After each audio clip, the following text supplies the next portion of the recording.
What is going on, everybody? It's the Frost, and we're back again with a 32 Days of MoonRise reveal reaction. It looks like we're getting the Fulgoryx starter deck breakdown and everything. Let's see what's going on here. What is going to be the reverse stellar?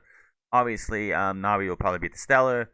And let's see what's in this deck and how these are supposed to be the best decks, starter decks to pick. Which we know Konadao right now is the best deck because out of the box you can just pull it out and play it. Obviously, it has 2 resting on your loyal, so it wouldn't be legal anymore.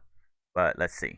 One of my favorite things to do when I pull a new stellar or trade for a stellar is to head over to collect and register my stellar there and have my collection so people can check out all the cool cards that I've got. And I think you guys should join in the fun. We've got an epic section in our Discord server as well where you can show your cards. So check out Collect and get your digital collection all sorted out, and then head on into our Discord server and show off your favorite card. Very weird opening to this 32 Days of MoonRise.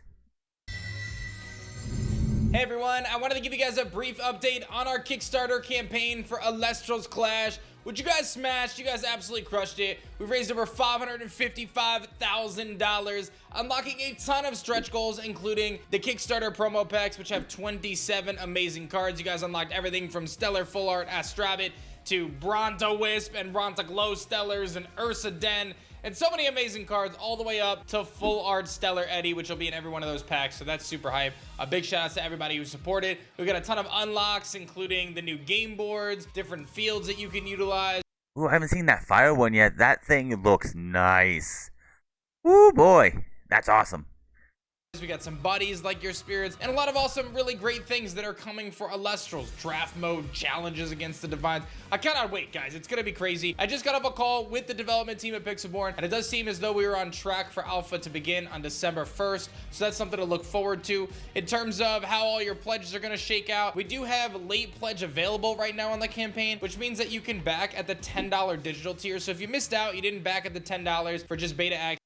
Get that $10 in, ladies and gentlemen. If you have not been able to was not able to hit it immediately, get it now so you can get that beta access, which is going to be apparently at the end of the year. I would expect the week after Christmas, or like the days or so after Christmas, around that time, going into 2025. So go out there, hit $10. It's only $10. You don't even have to pay shipping for anything. Just a cool $10 get you beta access. Get that Clash beta access For just the digital access. You can still do that. We're going to leave that open through the remainder of the MoonRise reveals. Once we get through all 32 days, we will officially close Kickstarter, and then we will not allow any more late pledges. And then at that point, we will calculate and go into the pledge manager where you can submit your address and get everything finalized there. And that'll be open until we begin fulfilling the rewards next year, which means you'll have some opportunity to change your address and stuff, but you will need to make sure that goes through. A handful of people had their pledges get errored out, so I just recommend that if you didn't get like confirmation emails, make sure your pledge and your charge went through on your credit card, so that way you do get all your rewards and it all does count. And I'm very Yeah, I had this issue myself. I was a little shortish, but and you have 7 days to the minute, they said on the page. So make sure to get your Alestral's Kickstarter pledges through so you can get your awesome stuff and get that beta or alpha access and everything else.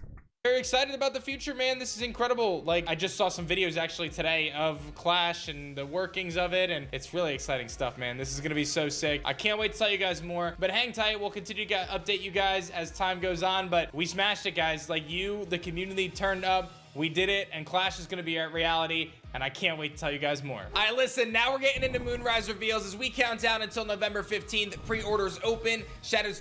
Before he gets into this, I like these boxes because they're big enough. These boxes are wide enough and big enough to fit a full deck of 20 spirits and 40 cards with sleeves on them.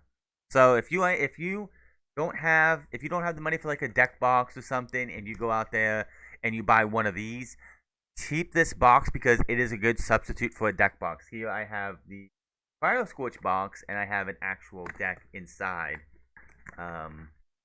See, like I have an actual deck inside. It fits completely sleeved decks. I mean, if you're using top loaders for your spirit deck, that's not going to work. But if you just got them completely sleeved, these things actually fit very well for decks. Stars members do get it a day early, so sign up for that. The Fulgoryx starter deck is going to change everything, man. This deck is insane. We have raised the bar once again with our starter decks to onboard new players into the game and get you guys epic staple cards that are going to make your experience much better. You're going to have the opportunity to build multiple decks with staple cards, and I think that's a really great experience. So let's break it down, man, because this is going to be really exciting, and you're not going to want to miss out on these starter decks. All right, so let's talk about what's in the box, and then I'll talk about the different cards in it. First off, you get our beautiful... Ooh, look at the color. Look at the color of the purple. And it has a little bit of reddish color to it because these are they're all like multicolored. There's like 2 colors on it, like the orange for this one with a little bit of yellow. That one looks like it's purple with a little bit of reddish. Die. This is going to be your lunar die. I know a lot of people have been excited for this one. Got a lot of compliments about this one. I was just using this at an event last weekend, and a lot of people were really into this one. And of course, we've got our how to play guides, which are absolutely stunning. We do it up like the old school days, you know what I mean? We got all the nice updates with the new Alestrals in there, and we give you all the breakdown on everything you need to know. And I do want to... I would also look through these when you get them because there are Easter eggs sometimes. The bat form of Morphrost was actually teased in the Cryoscorch, the Frostfall how to play guide. I'll let you guys know we do have programs in place now where you can become a judge, where you can become a helper. So make sure you guys check out those resources on our website. And of course, you have your starter deck as well. And the craziest thing here is that there's not only a chance to get 1 incredibly rare stellar card in these starter decks, but there's a chance to get 2 incredibly rare stellars. And we're going to talk about those. All right, so obviously you guys have seen Stellar Nobby before, but I just love this card art. This is one of my favorite stellar palettes we've done. And of course, on Stellar Nobby, I just love this card, man. So you can get this card in the Fulgoryx starter deck. Only 99 starter decks will have this card. It is going to be one of the top chase cards, definitely for me. I think this one's epic, but we've also got a reverse stellar in these starter decks as well, and that is our Stellar Havocub. Stellar Havocub. Oh, look at it. That is just peak, man. My goodness. The red pinkish color, my god, that is beautiful. Havocub takes this beautiful pink coloration and it looks epic in those starter decks done by Costa. This is a really cool card to pull in your Fulgoryx starter deck. So if you find this beautiful thing at the top of the deck under your holo, well then you got something really awesome. And don't forget, our starter decks come with 3 booster packs in every starter deck. I had opened this one before the video, but they have 3 booster packs in every one. So you have a chance to get some really epic cards in addition to your starter deck, and at only $25, that is an incredible deal. So when you get this starter deck, again, a ton of epic cards that you can find in it, and we're gonna see if we're gonna get a stellar out of this one here. I'm not sure, we'll see. So if you were to get a stellar like the reverse stellar Havocub or the stellar Nobby, it would be under the Fulgoryx, and I did not get it. But this deck is beautiful, and I'm gonna break it all down for you guys and all the epic cards that you guys can get. You saw that carry off where like I was not messing around. We got the Artemis, we got the Aeolus, the Double Divine. We haven't had a Double Divine in any starter deck. That's crazy. Divine starter deck.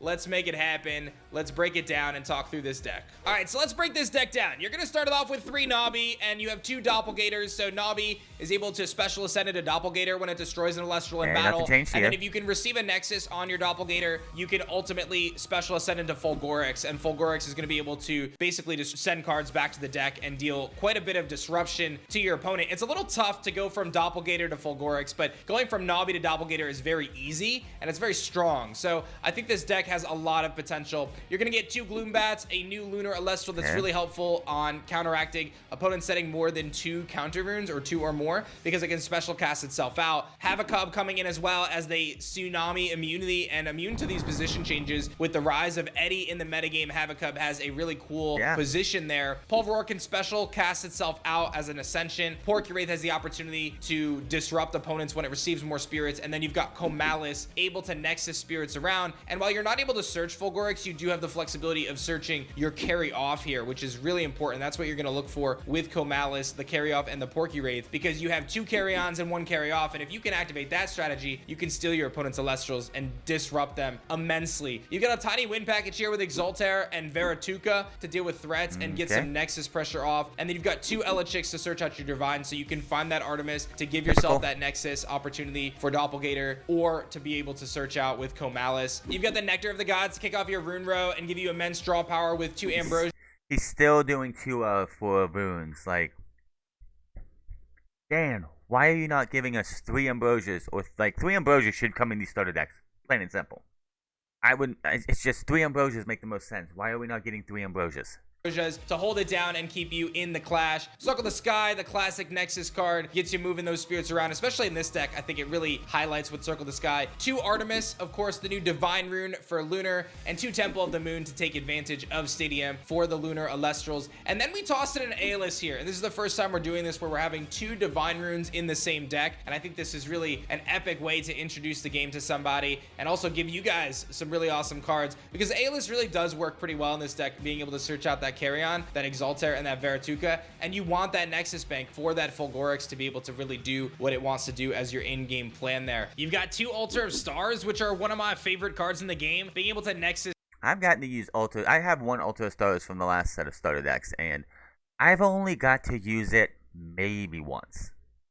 Spirits around and ultimately activate your Doppelgator's effect, while also being able to change the position of opposing Alestrals, activate your Nobby's effect as a receiver, change the position of your guys in the attack step. There's a lot of cool things you can do with Altar of Stars. We got the Bow of Artemis there as another Nexus card, which is really fun. Helios' Chariot Ride, I think that card is incredibly strong. 2 Poison-Tipped Arrows, a very powerful staple counter rune, and a Divine Healing, which will allow you to regenerate those spirits.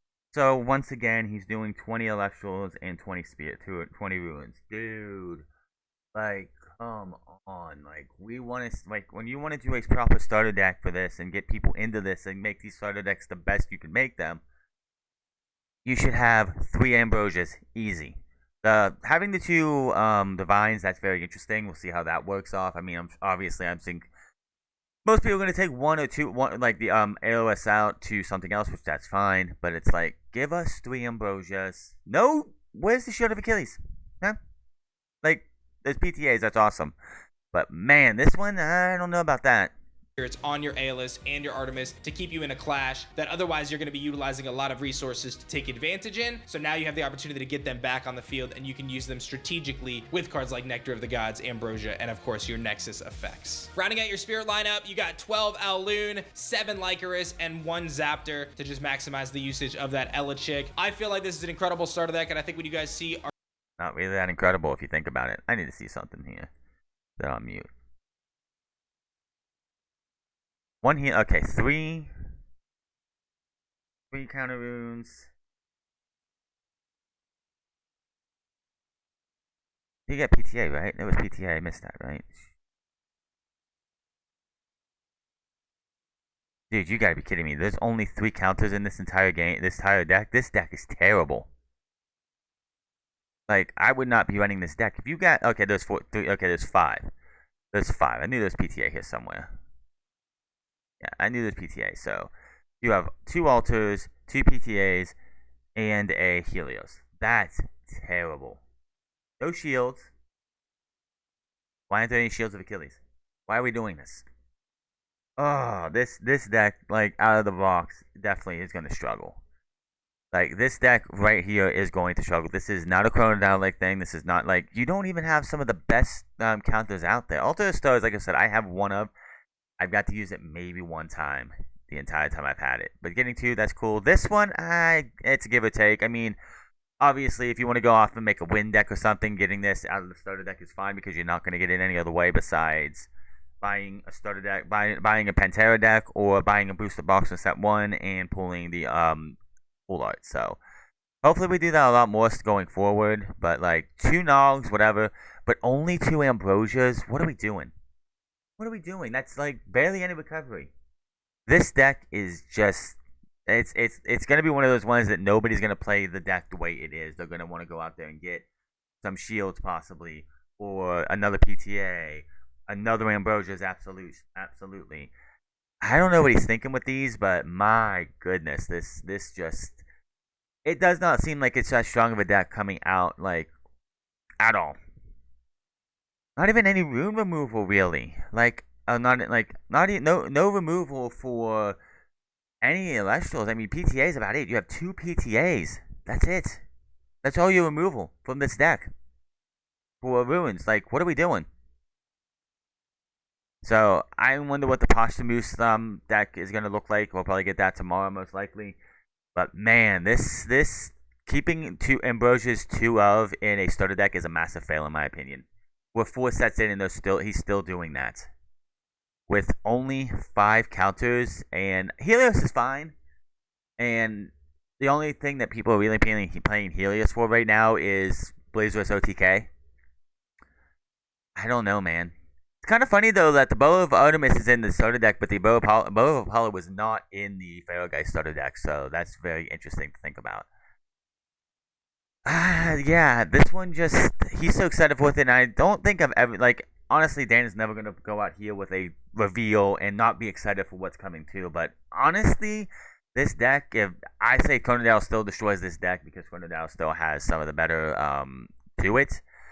But man, two altars, 2 PTAs, and a Helios are your counters for this deck.